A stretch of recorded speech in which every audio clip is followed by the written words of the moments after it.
Hello sa inyo lahat. Kamusta po kayo? Ang pagbabahagi ng Ebanghelyo ay utos, hindi opsyon.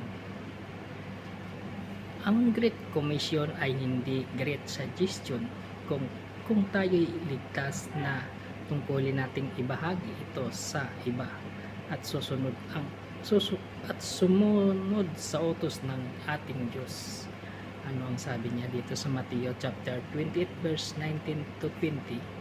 Humayo kayo at gawin ninyong alagad ang lahat ng mga bansa. Ayan. God bless us all. Ingat po lagi kung ano man ating ginagawa. At ugaliin natin laging manalangin. Araw-araw. Magpasalamat sa Diyos sa kanyang grasya at biyaya na pinagkakaloob sa atin.